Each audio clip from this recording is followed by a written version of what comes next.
Dr. Vexcon had studied humanity for 3 years through the observation domes of the Galactic Zoo. The humans were fascinating specimens, aggressive, irrational, driven by emotions rather than logic. Vexcon had designed the perfect test to prove human inferiority to the other sapient species. One human would be placed in a chamber with 7 different alien creatures, each one stronger, faster, or more intelligent than humans. Each one trained to respond to threats with lethal force. The human had no weapons, no armor, just survival instinct. Humanity would fail spectacularly. The human selected was Marcus Webb, a 42-year-old former teacher from Earth. He'd been abducted during a camping trip and spent months in the zoo. Now, standing in the test chamber as massive doors opened, he faced his executioners. A Krell warrior entered first, 8 feet tall, exoskeleton like reinforced steel, mandibles that could snap bone. It advanced slowly, confident in its superiority. Marcus didn't run, didn't fight. He sat down. The Krell hesitated, confused. Vexcon leaned forward in the observation booth, analyzing the human's behavior through 1,000 sensors. "I'm not going to fight you," Marcus called out to the creature. His voice was calm. "I'm sitting here. If you want to hurt me, you can. But I'm guessing that's not really what you want." The Krell stopped advancing. Vexcon's instruments detected something unusual. The creature's aggression hormones were dropping. "I was a teacher," Marcus continued, speaking as if having a casual conversation with a deadly predator. "I taught kids for 20 years. Teenagers mostly. You know what I learned? Everyone, and I mean everyone, acts tough when they're scared. You're in a chamber with a creature you've never seen. You don't know what I'll do, so you act dangerous first." The Krell lowered its mandibles slightly. Fascination replaced aggression in its biochemistry. Marcus gestured for the creature to sit. After a long moment, the Krell did. The next creature was a synthesist, a being of pure energy contained in a crystalline shell. It was designed to be utterly logical, incapable of emotion. Marcus asked it to sit and talk. "I want to understand you," he said simply. "What is it like to be you? What do you want? What are you afraid of?"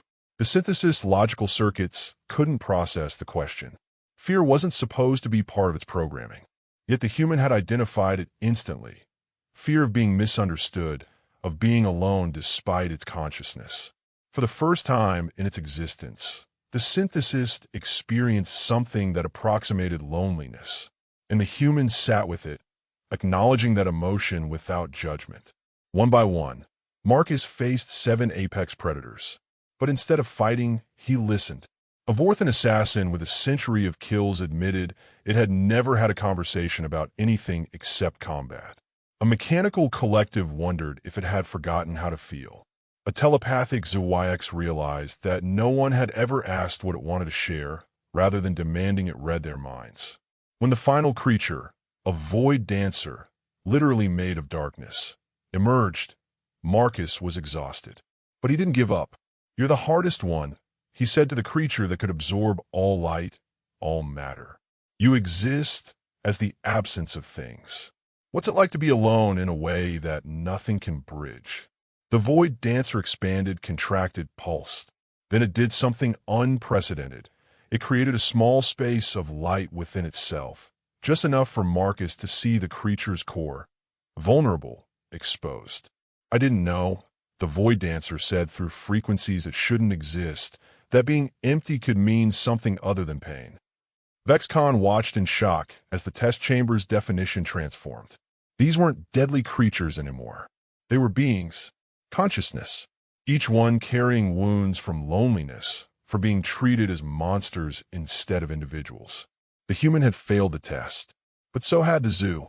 When Marcus was escorted from the chamber, Vexcon was waiting, instruments still recording, logic circuits struggling to process what had happened. "Your species is inferior," Vexcon said, though the words felt hollow now.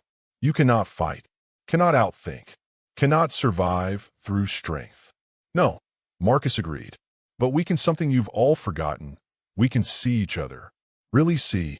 We can ask questions without needing answers. We can sit with pain without needing to destroy it.